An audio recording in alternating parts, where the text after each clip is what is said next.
Good morning to all of you. आज की class में हम हनी ड्यू का 5th चैप्टर पढ़ेंगे, the glimpses of the past. Glimpse माने होता है झलक। तो पास्ट आपके जो हिस्ट्री में जो कुछ हुआ, जो भी घटनाएं हुई, क्या क्या वो घटनाएं थी, तो उनका ग्लिम्स एक झलक है। किस तरीके से देश आज़ाद हुआ, जो हमारे इंडियंस थे पहले, उन्होंने किस तरीके से लड़ाई लड़ी, वो सारा इस चैप्टर में है। तो सबसे पहले इसमें है 1957 से 1849 तक। सबसे पहले जब ईस्ट इंडिया कंपनी की जब स्थापना हुई थी तब की ये बात बता रहे हैं। तो in India of 1957 the East India company was in a strong position. 1957 में ईस्ट इंडिया कंपनी की जो पोजीशन थी भारत में, वो काफ़ी स्ट्रॉन्ग थी। ठीक है, काफ़ी उन्होंने मतलब बेनिफिट्स उनको हो रहे थे, काफ़ी वो स्ट्रॉन्ग थे, ताकतवर थे। Compare to the Indian princes they had superior weapons. अगर जो भारतीय प्रिंसेस माने होता है जो राजकुमार, अगर भारतीय राजकुमारों से उनकी तुलना की जाए तो जो ये कंपनी थी, कंपनी के पास ज़्यादा अच्छे जो है सर्वोच्च किस्म के हथियार थे। Besides Indian princes were short sighted in their approach to the events of the time. और इसके अतिरिक्त अगर हम जो भारतीय राजकुमार है, अगर हम उनकी बात करें तो ये इनका जो टेम्परामेंट था बहुत ही शॉर्ट साइट था। ये बहुत जल्दी गुस्सा होते थे, ये आपस में ही लड़ जाते थे। तो ये अंग्रेज़ों की चाल थी कि भारत के जितने भी प्रिंसेस हैं इनको आपस में क्या कर दिया जाए, लड़ा दिया जाए, ताकि ये आपस में लड़ते रहे और जो हम जिस बेनिफिट के उद्देश्य से हम भारत आए हैं वो हम उसको पूरा करें। तो ऐसा ही हो रहा था। जो भारतीय प्रिंसेस थे वो लड़ रहे थे आपस में। ठीक है, Indian princes were fighting each other, they often sought the help of the company to defeat other princes. वो आपस में इतना लड़ रहे थे यहाँ तक कि वो मदद लेने के लिए कंपनी की सहायता लेते थे दूसरे राजा को हराने के लिए। सोचने वाली बात ये है कि भारत, दोनों भारतीय हैं, आपस में लड़ रहे हैं और दूसरे को हराने के लिए सहायता किसकी ले रहे हैं, ईस्ट इंडिया कंपनी की। This work in favour of the company. इससे क्या हुआ कि जो कंपनी का जो है कंपनी को बेनिफिट हुआ, कंपनी का लाभ हुआ। It could easily subdue these princess one after the another. इससे क्या हुआ कि कंपनी को ये फ़ायदा हुआ कि कंपनी जो है सबड्यू माने होता है दबाना, कि जो है मतलब अपने हिसाब से जो है राजाओं को ये दबा रही थी अपना बेनिफिट के लिए, अपने लाभ के लिए। ठीक है। However the brave Tipu Sultan of Mysore for the British. उसके बाद एक टीपू सुल्तान आए जो कि मैसूर के शासक थे। तो ये काफ़ी ब्रेव थे, इन्होंने ऐसा नहीं किया, इन्होंने काफ़ी ब्रिटेन से काफ़ी लड़ाई करी। ठीक है, but he died in the battle field fighting the English. लेकिन क्या है कि जब ये लड़ रहे थे तभी इनकी क्या हो गई थी, जब ये ब्रिटेन से जो अंग्रेज़ लोग थे इनसे लड़ रहे थे तो इनकी, टीपू सुल्तान की डेथ हो गई थी। The general reaction to the British rule was not same everywhere in India. जो लोगों का जो एक सामान्य जो एक रिएक्शन था जो ब्रिटिश अंग्रेज़ शासकों की तरफ, वो सब जगह एक जैसा नहीं था भारतीय लोगों का।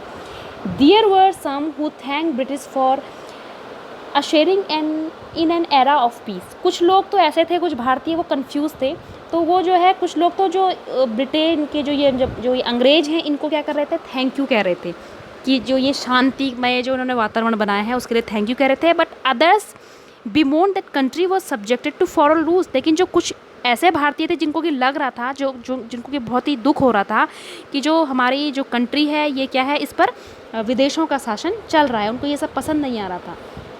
तो इस तरीके से जो है अंग्रेज़ों ने जो है देश को दो भागों में बांट दिया था। एक तो उन्होंने अपनी तरफ आधे लोग कर देते हैं, बाकी जो दूसरे लोग थे जो भारतीय, जो वाकई में जो सच्चे देशभक्त थे, उनको लग रहा था कि जो ये पूरा देश है ये अब इस पर किसका शासन हो रहा है, अंग्रेज़ों का शासन हो रहा है। शुरुआत हुई थी ईस्ट इंडिया कंपनी से। नेक्स्ट है 1765 से 1836। The social fabric was in bad shape. जो हमारा जो ये सोशल फैब्रिक था, जो स्ट्रक्चर, जो समाज की जो संरचना थी वो अच्छी नहीं हो रही थी। ठीक है, जो religious leader preached absurd practice like untouchability and child marriage. अब क्यों ये समाज का जो संरचना थी अच्छी क्यों नहीं हो रही थी, क्योंकि जो इतने भी रिलीजियस लीडर थे, रिलीजियस लीडर माने जो धर्म से रिलेटेड जितने भी नेता थे, वो क्या सिखा रहे थे समाज में, वो अनटचेबिलिटी को बढ़ावा दे, मतलब छुआछूत को बढ़ावा दे रहे थे जानबूझ करके, और चाइल्ड मैरिज, जो बाल विवाह था, इसको बढ़ावा दे रहे थे। तो इससे क्या होगा, नुकसान किसका होगा, भारतीयों का ही होगा। ठीक है, in truth Indians had lost their self respect. और लेकिन वास्तव में क्या हो रहा था कि जो इंडियन थे उन्होंने अपनी जो सेल्फ रिस्पेक्ट थी, जो अपना आत्मसम्मान था, वो खो चुके थे। तो ब्रिटिश स्कॉन देम, यहाँ तक कि जो ब्रिटिशर्स थे वो भी उनको स्कॉन माने घृणा करने लग गए थे। The farmers and the artisans were the worth hit, जो फार्मर माने जो किसान थे, एंड द आर्टिसन, आर्टिसन माने जो शिल्पकार होते हैं, ठीक है, जो शिल्पकार होते हैं, हस्तकला जो मतलब क्राफ्ट से रिलेटेड काम करते हैं, ये इनके निशाने बन गए थे। ये फार्मर्स को परेशान कर रहे थे, जो ब्रिटेन के लोग थे, शिल्पकारों को परेशान किया जा रहा था। Heavy taxes ruined the farmers, किसानों से जो है बहुत ही बड़ी रकम में कर लिया जा रहा था। ये कहाँ से वो टैक्स देंगे जब उनकी कमाई नहीं होगी? तो ये जानबूझ के ये चाल थी ब्रिटेन के लोगों की, ठीक है। तो उनको हैवी टैक्स, उनको बर्बाद करने के लिए किसानों को ये हैवी टैक्स लिया जा रहा था। तो British cut the thumbs of expert artisans, और ब्रिटिश ने क्या किया, जो ये एक्सपर्ट आर्टिसंस थे, जो मतलब अच्छे शिल्पकार थे, इनके क्या कर दिए इन्होंने, थंब माने अंगूठे ही काट दिए जानबूझ करके, ठीक है, ताकि ज़्यादा ये इनको बेनिफिट ना हो सके। तो British use every method to make maximum profit, जो ये जितने भी ये अंग्रेज लोग थे, इन्होंने क्या है, हर एक तरीके अपनाए ताकि इनको ज़्यादा से ज़्यादा क्या हो, प्रॉफिट हो, लाभ हो। The imports from England became tax free, यहाँ तक कि जो इंग्लैंड से जब इंपोर्ट किया जाता, सामान आयात किया जाता था, तो ये टैक्स फ्री था, इस पर कोई टैक्स नहीं लगता था। और इसके अगर आप कंट्रास्ट में देखें तो फार्मर से क्या लिया जा रहा है, भारत के जो किसान हैं उनसे टैक्स लिया जा रहा था, ठीक है। तो इससे जो है, जो भारतीय थे वो बहुत परेशान हो गए थे, ठीक है, उन पर शासन करने की कोशिश की जा रही थी उनके ही देश में आकर के। आगे जो है फिर कुछ सोशल वर्कर्स आए, जैसे राजा राम मोहन राय के बारे में हमें बताया गया है कि Raja Ram Mohan Roy understood what was wrong with the country. अब राजा राम मोहन राय समझ गए कि देश के साथ क्या गलत हो रहा है। He try to reform the society, उन्होंने जो है समाज को जो है रिफॉर्म करने की, सुधारने की कोशिश करी। He taught people that the main precepts of all religious were the same, उन्होंने जो है सारे लोगों को समझाने का, उन्होंने सिखाया कि जितने भी धर्म होते हैं वो सब धर्म जो सिखाते हैं वो एक जैसा ही सिखाते हैं। फिर यहाँ तक उन्होंने एक एग्जाम्पल भी दिया कि जो गाय होती है, ठीक है, तो गाय क्या होती है, अलग अलग कलर की होती है, कोई ब्राउन होती है, कोई काले रंग की होती है, कोई वाइट रंग की होती है, लेकिन जो दूध वो देती है, तो दूध कैसा देती है, दूध तो सबको कैसा देती है, वो वाइट कलर का ही देती है, दूध तो एक जैसा ही होता है। तो कहने का मतलब है, अगर हमारा रंग या हमारा जाति कुछ भी हो, लेकिन हम सब हैं तो एक ही। तो इस तरीके से राजा राम मोहन राय ने लोगों को समझाने की कोशिश करी कि हमको आपस में नहीं लड़ना है। ये जो क्या कर रहे हैं, जो ये ब्रिटेन के लोग हैं, ये हमको अपने ही हमको आपस में लड़ा करके क्या करना चाह रहे हैं, ये हमारे बीच मतभेद उत्पन्न करना चाह रहे हैं, और ये हमारे ही धरती पे, हमारे ही देश में आकर के हम पे कब्जा करना चाह रहे हैं। तो ऐसा जो है राजा राम मोहन राय लोगों को समझा रहे थे। He 1757-1849 emphasize the practical use of knowledge, यहाँ तक कि इन्होंने क्या है, लोगों को एम्फेसाइज किया कि जो व्यवहारिक ज्ञान है उसका इस्तेमाल करना चाहिए, व्यवहारिक ज्ञान ज़्यादा मैटर करता है, practical knowledge. He went to England, इसके लिए वो इंग्लैंड भी गए। There he reminded the British that rulers too had duty towards their subjects, यहाँ तक कि उन्होंने जो ब्रिटेन के जो लोग थे उनको ये बताया कि जो रूलर, जो शासक करने वाला है, उसके भी अपने कुछ कर्तव्य होते हैं अपने लोगों के प्रति।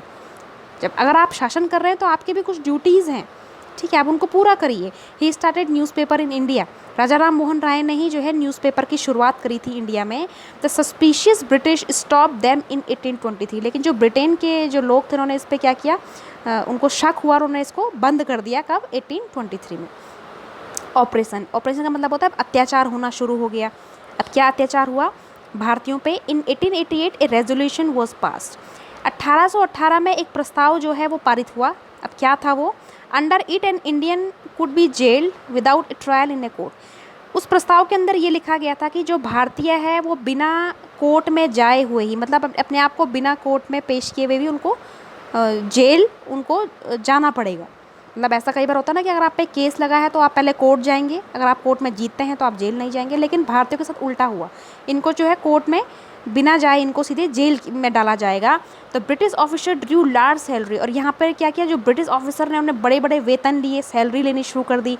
Beside they made fortune in business, इसके अलावा जो है वो काफ़ी अच्छा जो है बिजनेस में अपना कमा रहे थे, काफ़ी अच्छा पैसा वो कमा रहे थे।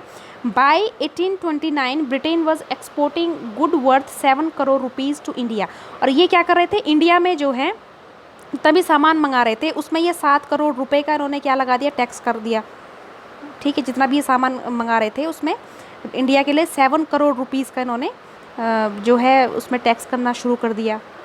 Even the British governor general of India Bentinck reported to England, यहाँ तक कि जो भारत के जो गवर्नर जनरल ऑफ इंडिया थे उस टाइम पे, बेंटिक, लॉर्ड विलियम बेंटिक, उन्होंने रिपोर्ट किया, उन्होंने लिखा कि the bones of cotton weavers are bleaching the plains of India, कि जो ये कॉटन वीवर्स हैं, इनकी जो हड्डियां हैं, इनके मतलब जो खून है ये पूरे इंडिया में ब्लीच, मतलब पूरे इंडिया में जो है इनके खून, मतलब इतना ज़्यादा इन पे अत्याचार किया जा रहा है। कहने का मतलब ये है कि इनके खून आप देख सकते हैं यहाँ के फील्ड्स में इंडिया में, कि ऐसा मत करिए, ठीक है, कि इतना ज़्यादा टैक्स ले रहे हैं और उनके लिए अलग अलग आप जो है रेजोल्यूशन, अलग अलग प्रस्ताव बना रहे हैं। तो इससे क्या हो रहा है, जो भारतीय उनका नुकसान हो रहा है। उससे ज़्यादा नुकसान किसका हो रहा है, कॉटन वीवर, जो ये कपास बुनकर होते हैं, इनका बहुत ज़्यादा नुकसान हो रहा है। दस the British prospered on the ruins of Indian industry. अब ब्रिटेन ने क्या कर दिया, जितने भी जो इनका इसके पीछे उद्देश्य था कि जो भारत के उद्योग धंधे हैं उनको बर्बाद करना। जितने भी ये कपासकार थे, जितने भी ये शिल्पकार थे, कि इनको इतना दबा दिया जाए कि ये अपना कोई उद्योग धंधा ही शुरू ना कर पाएँ। तो ये इनका ब्रिटिश लोगों का क्या था, जो ये अंग्रेज़ लोग थे, इनका यही रीज़न था कि ये जितने भी इंडियन इंडस्ट्री हैं, भारतीय उद्योग धंधे, इसको रूइन माने बर्बाद कर दे। अब क्या हुआ, डिससेटिस्फैक्शन। अब लोगों में लोग असंतुष्ट हो गए, ठीक है। अब कैसे वे असंतुष्ट, इन 1835 Lord Macaulay suggested that the medium of education in India should be English. Lord Macaulay आए भारत में 1835 में, उन्होंने क्या किया, ये बोला गया कि जो इंडिया में स्कूल का जो मतलब एजुकेशन का जो मीडियम होना चाहिए, माध्यम, वो इंग्लिश में होना चाहिए। तो इसके पीछे उनका क्या उद्देश्य था, द प्रपोजल वॉज कैरिड। अब प्रस्ताव बिल्कुल रखा तो उसको प्रस्ताव पारित हो गया। The aim was to produce an army of clerk to assist the British. इसके पीछे उद्देश्य क्या था कि ऐसे आर्मी ऑफ क्लर्क, ऐसे बाबू को बनाना था जो कि ब्रिटेन के लोगों की सहायता कर सके, लेकिन नौकर की तरह। मतलब अगर उनको इंग्लिश आएगी तो अच्छा उनका फ़ायदा होगा, तो उनको बाबू रख लेंगे, असिस्टेंट रख लेंगे काम करने के लिए, ठीक है। It happen but also produce a new generation of intellectuals. ऐसा हुआ, लेकिन कहते हैं ना, कई बार क्या होता है, हम सोचते कुछ और है लेकिन होता कुछ और है। तो ऐसा ही हुआ, लेकिन जो है इससे जो है नई जनरेशन पैदा हुई इंटेलेक्चुअल्स की। लोगों को काफ़ी अच्छी इंग्लिश आने लगी, काफ़ी बुद्धिमान लोग इससे प्रोड्यूस हो गए, ठीक है। Some of them try to educate the masses. इनमें से कुछ लोगों ने तो क्या किया, मासेस माने पूरी जनता को एजुकेट, माने उनको शिक्षा देने की कोशिश करी। Some decided to convey the grievances of the people to British parliament. और कुछ लोगों ने तो क्या कर दिए कि जो लोगों की शिकायतें हैं, जो भारतीय लोगों की, उनको ब्रिटिश पार्लियामेंट में रखना शुरू कर दिया, क्योंकि उनको इंग्लिश आने लगी, उनको पता चल गया। तो कुछ लोगों ने इसका ये फ़ायदा उठाया कि जो ब्रिटेन की जो पार्लियामेंट थी, संसद, वहाँ पे जो है ग्रेवियांसेस माने शिकायतें रखनी शुरू कर दी लोगों की। By 1856 the British were ruling the whole of India. 1856 में जो पूरा ब्रिटेन था, उन्होंने पूरे भारत पर कब्जा कर लिया था। Now they care little about Indians need. अब जो है वो भारतीयों की जो उनकी नीड है, उनकी ज़रूरत है, उन पर बहुत कम वो ध्यान देते थे, ठीक है। The dissatisfaction in the public begin to grow. अब जो लोग थे वो भी असंतुष्ट हो गए कि भाई क्या है, अगर ये सरकार है, अगर सरकार हम पे ध्यान नहीं देगी, हमारी बातों पे, तो कौन देगा। तो लोगों में डिससेटिस्फैक्शन आ गया, असंतुष्ट लोग हो गए। And people wanted to get rid of the British. लोग जो है अब जो है इन ब्रिटेन के लोगों से छुटकारा पाना चाहते थे।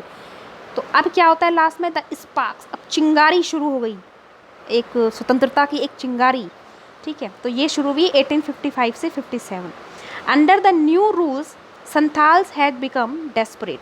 अब जो एक नया एक रूल बना, उसके अंदर जो संथाल जाति के जो लोग थे, ये क्या हो गए, डेस्परेट हो गए, निराश हो गए, ठीक है। जो संथाल लोग थे, इन्होंने क्या किया, 1855 में they rose in rebellion and kill the Europeans and their servants alike. उन्हें 1855 में ये विद्रोही बन गए, क्योंकि इनकी मांगें पूरी नहीं हुई। इन्होंने क्या किया, जितने भी यूरोपियन थे उनको और उनके जितने भी सर्वेंट थे उनको सबको मार दिया। The discontent was brewing in the East India company's army too. अब इससे क्या हुआ कि जो जितने भी यूरोपियन, जितने भी अंग्रेज लोग मारे गए, तो इससे जो है ईस्ट इंडिया कंपनी के जितने भी आर्मी थे उनमें क्या हो गया, असंतोष फैल गया कि तो गलत हो रहा है, ठीक है। Sipahi Mangal Pandey attack the adjutant of his regiment. और उस समय क्या है, मंगल पांडे जो है एक भारतीय, जो एक रिफॉर्मर थे, सोल्जर रिपब्लिक, उन्होंने क्या किया, मंगल पांडे ने, इन्होंने जो है अपने ही रेजिमेंट के एक जो है एक सिपाही पे क्या कर दिया, अटैक कर दिया। And he was executed. और उसके बाद मंगल पांडे को फांसी दे दी गई। The English did not care about Indian custom. लेकिन जो इंग्लिश जो ये अंग्रेज़ लोग थे उन्होंने फिर भी जो है भारतीयों के जो जितने भी रीति रिवाज है इनकी कोई परवाह नहीं करी, तो इससे लोगों में और जो है विद्रोह शुरू हो गया। तो अब क्या हुआ कि लोगों ने सोचा कि हमको विद्रोह करना पड़ेगा, हमको अंग्रेज़ों से छुटकारा पाना पड़ेगा। Chapatis were sent from village to village, with them was the message that their native emperor would want their services. अब क्या हुआ, लोगों ने एक प्लान बनाया, उन्होंने क्या किया कि जो चपाती माने जो रोटियां हैं उनको एक गांव से दूसरे गांव भेजी गई। क्यों भेजी गई? क्योंकि उन चपातीज़ के अंदर मैसेज लिखा होता था कि उनका जो नेटिव एम्परर है, जो उनके मतलब जो भारतीय बादशाह है, उसको क्या चाहिए, उन लोगों की मदद चाहिए। तो इस तरीके से तो भीड़ अगर हम इकट्ठी करेंगे, जब एक होंगे तभी हम जो है अंग्रेज़ों से लड़ पाएंगे, ठीक है।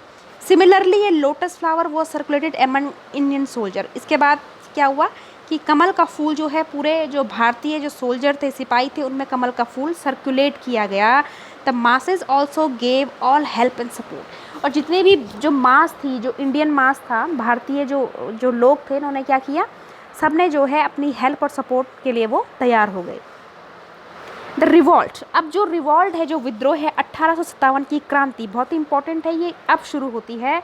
The revolt started at Meerut. और जो ये रिवॉल्ट स्टार्ट हुआ, ये कहाँ से शुरू हुआ? मेरठ से शुरू हुआ। The sipahi who had revolted march to Delhi. और जो सिपाही थे जिन्होंने कि रिवॉल्ट किया, वो कहाँ आ गए? सीधे दिल्ली आ गए, दिल्ली में आ गए, क्योंकि ये स्टार्ट हुआ था मेरठ से, ठीक है। तो सिपाहियों ने विद्रोह किया और ये वहाँ से विद्रोह करते हुए दिल्ली आ गए। They were shouting slogan in favour of Bahadur Shah Zafar. ये लोग क्या कर रहे थे? बहादुर शाह जफर जो थे उनके फेवर में स्लोगन बोल रहे थे। The rebellion spread wider. इससे क्या हुआ, जो रिबेलियन माने जो विद्रोह था वो पूरा चारों तरफ फैल गया। Many landlords had lost their land. और कई सारे जो लैंडलॉर्ड थे जिन्होंने भूमि पर अपना कब्जा करा हुआ था, उन्होंने अपनी लैंड को खो दिया। They help the revolt.